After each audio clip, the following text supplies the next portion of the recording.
Hello friends, సొరకాయ బియ్యపు పిండి అప్పాలు మీ ఎవరికైనా డీటెయిల్ రెసిపీ కావాలంటే తప్పకుండా నాకు కమెంట్ సెక్షన్లో కమెంట్ చేయండి. నేను నెక్స్ట్ టైం డీటెయిల్ వీడియో అయితే తీసి తప్పకుండా షేర్ చేస్తాను. ఓకేనా ఫ్రెండ్స్, ఇవాల్టి వీడియోలోకి వచ్చేస్తే బియ్యపు పిండితో రవ్వ దోశ అయితే నేను చేసి చూపిస్తాను. డీటెయిల్ వీడియో అయితే ఇదిగోండి మీ ముందుకు వచ్చేసింది. ఇక్కడ నేను 2 గ్లాసులు బియ్యపు పిండి అయితే తీసుకుంటున్నాను. బియ్యపు పిండి, వరిపిండి ఆర్ రైస్ ఫ్లార్ అంటాం కదా, అదే అనమాట. ఇక్కడైతే నేను బియ్యపు పిండి ఎలా తయారు చేస్తానంటే, మంచిగా రేషన్ బియ్యం ఉంటాయి కదా, అవి తెచ్చుకొని వాష్ చేసుకొని ఎండలో బియ్యం ఆరబెట్టుకొని ఆ తర్వాత నేను గిర్నీకి అయితే పిండి మిల్లుకి అయితే వెళ్ళి నేను గ్రైండింగ్ అయితే చేపిస్తాను అనమాట. అంటే పిండి పట్టిస్తాను అనమాట. ఇక్కడ రెసిపీ విషయానికి వస్తే 2 గ్లాస్ బియ్యం పిండి తీసుకున్నాను, 1/2 గ్లాస్ మైదా తీసుకున్నాను, తర్వాత సరిపడ సాల్ట్ అయితే వేసాను.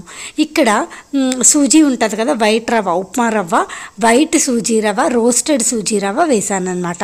రోస్ట్ చేయాలి అని ఏం లేదు కంపల్సరీ, ఎందుకంటే నేనైతే ప్యాకెట్ తెచ్చుకోగానే రోస్ట్ చేసి పెట్టేసుకుంటాను. అలాగైతే పాడవకుండా ఎక్కువ రోజులు నిల్వ ఉంటుంది. ఇక్కడ 2 స్పూన్స్ పెరుగు వేసాను. ఆ తర్వాత కొంచెం అంటే కొంచెం 1 స్పూన్ లాగా జీలకర్ర అయితే వేసాను. ఇక్కడ సూజీ ఇంత వెయ్యాలా అని అనుకోవచ్చు, అవసరం లేదండి. కావాలంటే ఒక 1/2 గ్లాస్ అయితే వేసుకోవచ్చు, 1/2 గ్లాస్ వేయచ్చు. నేనైతే 1/2కి కొంచెం ఎక్కువ వేసాను, అంటే 2 గ్లాస్ బియ్యం పిండి 1/2 గ్లాస్ మైదా వేసాను. అలాగే మైదా కావాలంటే కొంచెం ఎక్కువ వేసుకోవచ్చు అండి. ఇక్కడ నేను ఎలా కొలతలతో చేశానో మీకైతే చెప్తున్నాను. 2 గ్లాస్ బియ్యం పిండి, 1/2 గ్లాస్ మైదా, 1/2 గ్లాస్ సూజీ రవ్వ అయితే వేసాను. ఓకేనా ఫ్రెండ్స్, ఇక్కడ వాటర్ కన్సిస్టెన్సీ లాగా ఇందాక చూపించాను కదా, ఆ కన్సిస్టెన్సీలో వచ్చేలాగా మనం అయితే మిక్స్ చేసుకోవాలి. కొంచెం అంటే కొంచెం జీలకర్ర వేసాను, అలాగే కొంచెం పెరుగు వేసాను. పెరుగు ఇష్టం లేదు అని అనుకుంటే చక్కగా స్కిప్ చేయొచ్చండి. పెరుగు అనేది ఆప్షనల్ మాత్రమే. ఇంకా మిగతావన్నీ వేసుకోవచ్చు. పచ్చిమిరపకాయలు, కరివేపాకు, అలాగే అల్లం, క్యారెట్ అయితే వేస్తాను. ఇక్కడ పచ్చిమిరపకాయలు అయితే నేను 2 తీసుకున్నాను. ఆ 2 కట్ చేసి అయితే సన్నగా ఇక్కడ వేసేస్తున్నాను, మీరే చూడొచ్చు. తర్వాత అల్లం కూడా తీసుకున్నాను, ఒక ముక్కలాగా తీసుకున్నామట, అంటే ఒక చిన్న సైజు ముక్కలాగా తీసుకున్నాను. ఇక్కడైతే అల్లం తురుముకుంటున్నాను. ముక్కల్లాగా అయితే నేను వెయ్యట్లేదు, అంటే పీసెస్ లాగా అయితే వెయ్యట్లేదు. నేను నార్మల్గా ఎలా మాట్లాడతానో అలాగే మాట్లాడడానికైతే ఇక్కడ నేను ట్రై చేస్తున్నాను. ఇక్కడ మీరే చూడొచ్చు, తురుము పెట్టి వేసేసాను, ఎందుకంటే మనకి దోశ వేసేటప్పుడు అడ్డంగా రాకుండా ఉంటాయి. సో అందుకని చెప్పి నేనైతే ఇక్కడ అల్లం తురిమేసాను. అల్లం తురిమేసి ఆ తర్వాత క్యారెట్ కూడా తురిమేస్తాను. క్యారెట్లు అయితే 2 తీసుకున్నాను, కానీ 2 క్యారెట్లు అయితే నేను వేయలేదు, 1 క్యారెట్టే వేసాను. ఇక్కడ మీరే చూడొచ్చు, నా క్యారెట్ కూడా తురిమేస్తున్నాను. ఇదిగోండి, ఇలా ఈ కన్సిస్టెన్సీలోకి అయితే కలుపుకోవాలన్నమాట. అక్కడ చూపిస్తున్నాను కదా, అలా ఆ వాటర్ వేసుకొని ఆ కన్సిస్టెన్సీలో అయితే కలుపుకోవాలి. ఇక్కడ నేను ఎగ్ కర్రీ చేస్తున్నాను. ఈ వీడియో అయితే ముందు ఆల్రెడీ పోస్ట్ చేస్తున్నాను, ఎవరికైనా ఇంట్రెస్ట్ ఉంటే తప్పకుండా చూడండి. పైన ఐ కార్డ్లో కానీ లేదంటే ఎండ్ కార్డ్లో కానీ ఇస్తాను, మీరే చూడొచ్చు. ఇక్కడ ఇంకా మిక్స్ చేసి పెట్టేసుకున్నాను. యాక్చువల్గా నేనేం చేస్తానంటే, దోశలు ఒక 1/2 అవర్లో, అంటే ఒక 1/2 అవర్ సోక్ అయ్యి ఉందనుకోండి, పిండి కలిపేసుకొని ఒక 1/2 అవర్ పక్కన పెట్టుకున్నామనుకోండి, దోశలు చాలా అంటే చాలా బాగా వస్తాయి. అప్పుడే కలిపేసుకొని వేసుకుంటే వస్తాయి, కానీ ముందే కలిపి పెట్టుకున్నామనుకోండి చాలా టేస్టీగా వస్తాయి అన్నమాట. అందుకని చెప్తున్నాను. ఈ నాన్ స్టిక్ తవా అయితే నేను ఒక 4 డేస్ బ్యాక్ కొనుక్కొచ్చుకున్నాను, ఎందుకంటే దోశ ప్యాన్ అయితే చేంజ్ చేశాను.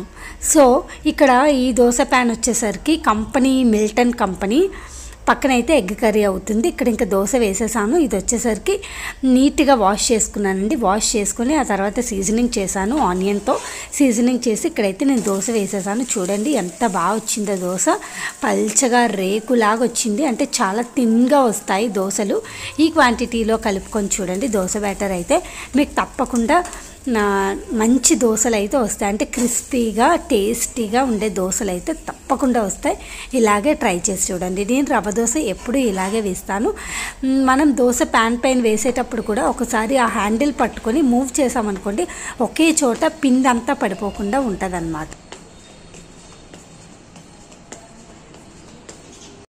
ఇంకా కట్ చేస్తే ఆఫ్టర్నూన్ లంచ్ అయిపోయిన తర్వాత నేను కారిడార్లో ఇలా వాకింగ్ చేస్తున్నాను. మ్యాక్సిమం రోజు వాకింగ్ అయితే చేయడానికి ట్రై చేస్తాను.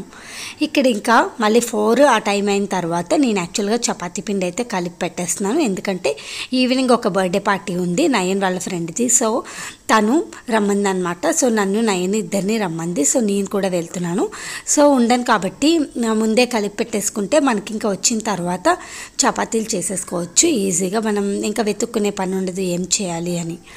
సో ఇంకా నేనైతే చపాతీ పిండిలో ఈజీగా కొంచెం ఆయిల్ వేసాను, అలాగే సాల్ట్ వేసి ఇంకా కలిపి పెట్టేసి పైన క్యాప్ అయితే పెట్టేశాను.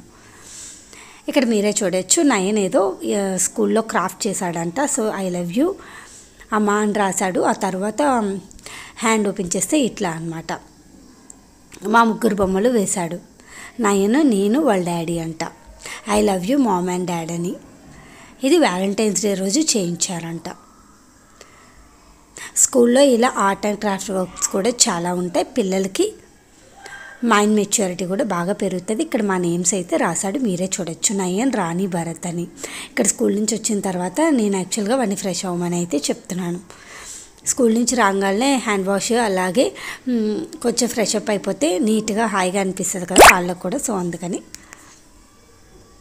నేనైతే ఇక్కడ చెప్తున్నాను వాడికి. ఇక్కడ బ్రెడ్ టోస్ట్ చేసి ఇమ్మన్నాడు అరౌండ్ 4 o'clock.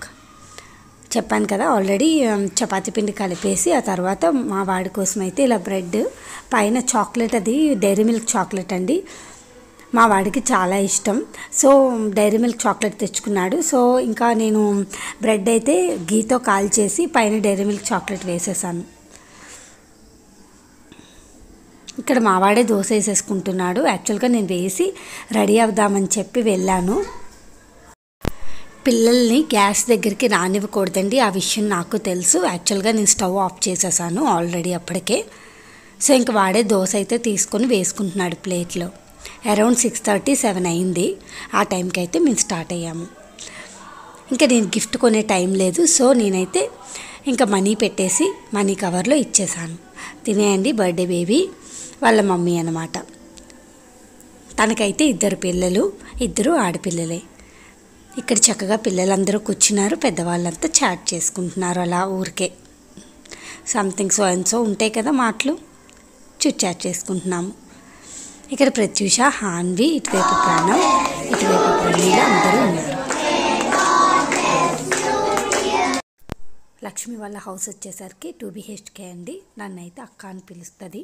అలాగే డిన్నర్ కూడా పెట్టారు. డిన్నర్ చేసి తన పేరు వచ్చేసరికి లక్ష్మి అండి. వాళ్ళ చిన్న పాప మధ్యలో ఉంది కదా, తను పెద్ద పాప, ఇటువైపు వాళ్ళ హస్బెండ్. కేక్ కటింగ్ అయిపోయిన తర్వాత అందరం డిన్నర్ చేసాం. డిన్నర్ కూడా తను పెట్టింది. డిన్నర్ కూడా ఇన్వైట్ చేసిందనమాట. సో అందరం డిన్నర్ అది చేసి ఇంకా ఎక్కడ వాళ్ళం అక్కడికైతే వెళ్ళిపోయాం.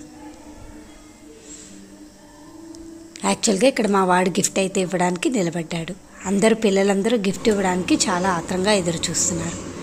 ఇక్కడ ఇంక మళ్ళీ ఇంటికి వచ్చిన తర్వాత ఇక్కడ చపాతీలు అయితే చూపిస్తాను. చూసారా ఎంత బాగా పొంగుతున్నాయో చపాతీస్.